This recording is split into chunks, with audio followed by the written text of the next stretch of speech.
Jika kita bukan bagian dari penyelesaian, maka memungkinkan kita menjadi bagian dari persoalan.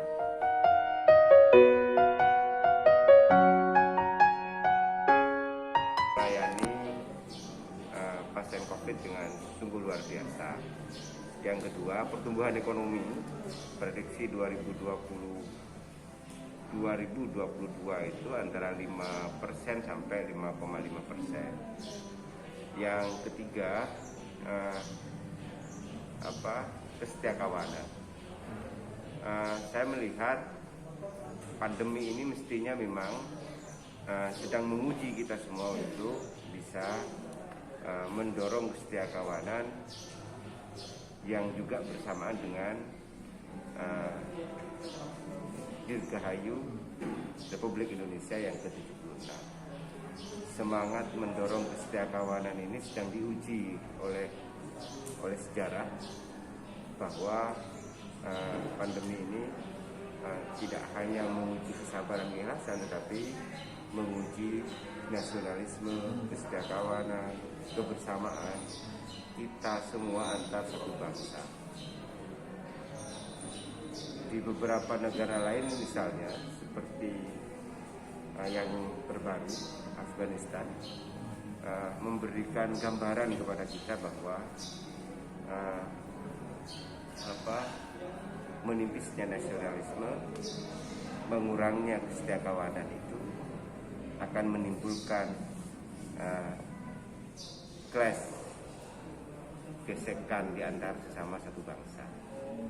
Untuk kemudian bisa menghindari clash itu, kepedulian kita terhadap teman, kawan, tetangga, saudara yang lain sedang diuji oleh pandemi ini. Misalnya, tiba-tiba kita kemarin itu di bulan Juli khawatir tidak hanya kepada orang lain tetapi kepada diri kita semua. Sementara di sisi lain, Indonesia merdeka ini bukan pemberian, bukan juga hadiah, tetapi para pahlawan itu, para pejuang, para mujahid merebut kemerdekaan ini dari kolonialisme. Sehingga kalau kemudian pandemi ini menyudutkan nasionalisme kita, refleksi yang perlu kita lakukan, lebih berat mana antara menjaga dan mengisi kesetiakawanan dengan para pahlawan yang merebut kemerdekaan. Mengisi kemerdekaan dengan mendorong kebersamaan, kekompakan, kesetiakawanan antar satu bangsa, satu negara ini penting untuk kita kuatkan kembali sebagai negara yang aman damai. Coba bandingkan kayak kemarin di beberapa video itu beredar, Presiden Afghanistan sedang sholat Idul Adha, ada beberapa bom meletus di sekitar pusat pemerintahan. Kita ini tidak merasakan itu. Yang keempat yang ingin saya sampaikan, uang ini meretakkan, uang ini menjauhkan. Berita bohong dan berita fitnah ini membuat kita ragu, membuat kita semakin curiga kepada orang lain. Makanya di era di saat ulang tahun negara kita yang kita cintai ini, ayo kita ini semuanya memproduksi, memberitakan berita-berita yang merajut kebersamaan di antara kita dan tidak mengoyak persaudaraan. Kalau berita hoax itu dikonsumsi oleh anak-anak kita, akhirnya menjadi tidak tahu mana yang benar, mana yang salah. Kalau kemudian generasi tidak tahu mana yang benar, mana yang salah, maka perwajahan Republik ini akan menjadi tidak mengembirakan. Tetapi jika berita hoax ini kita terus tinggalkan dan kita kuatkan dengan berita-berita yang edukatif, yang transformatif, yang merajut keanekaragaman, kepersaudaraan di antara kita, kesetiakawanan di antara kita, ini akan sungguh luar biasa. Nah, karenanya saya sendiri memilih misalnya anak-anak saya tidak boleh lihat atau pegang smartphone. Kalaupun smartphone yang dipegang itu di jam-jam tertentu. Kenapa? Takut mengkonsumsi berita hoax. Bisa saja nanti generasi yang biasa mengkonsumsi berita hoax itu akan menjadi generasi antagonis. Coba kalau itu terjadi.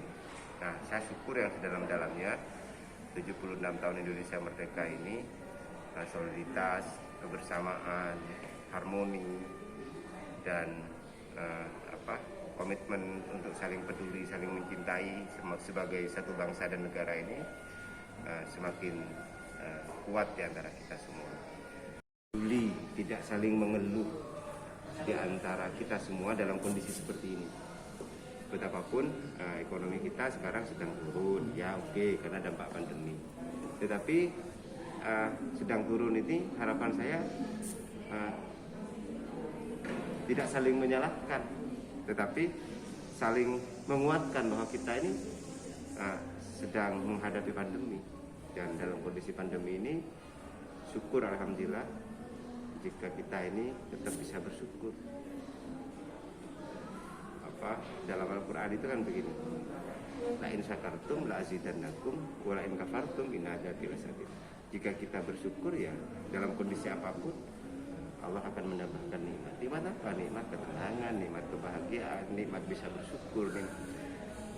Sehingga mengisi kemerdekaan ini alhamdulillah kita diberi oleh Allah berkat perjuangan para pahlawan, berkat para pemimpin-pemimpin, diberi negara Indonesia yang aman, yang tentram, yang sekarang sedang berjuang menghadapi pandemi.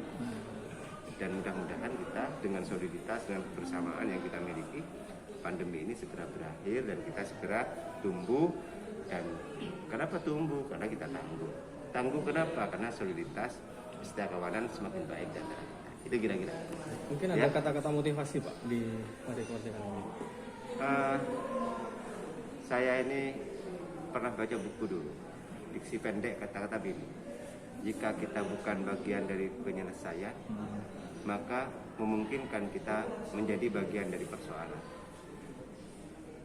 Kira-kira begini, kontribusi apa yang sudah kita berikan kepada Indonesia?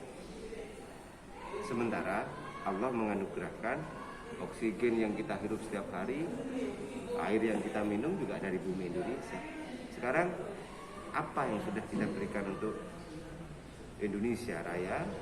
Syukur apa yang kita sudah perbuat untuk tetangga, untuk teman, untuk semakin banyak kebaikan-kebaikan yang kita lakukan mesti akan menjadi kebaikan yang terdampak kepada diri kita sendiri. Jadi betapapun kadang-kadang dicibir ya, biarkanlah yang mungkin. Yang penting kita terus berbuat baik, caranya baik, tujuannya baik untuk kita, untuk tetangga, untuk. Nah, saya kemarin menyampaikan di seminar nasional itu fokus di rumah, fokus di desa. Bagaimana mendorong desa makmur. Desa makmur itu ya kesetiakawanan antara masing-masing masyarakat desa. Terus kemudian dulu waktu para pahlawan kita berjuang tanpa fasilitas,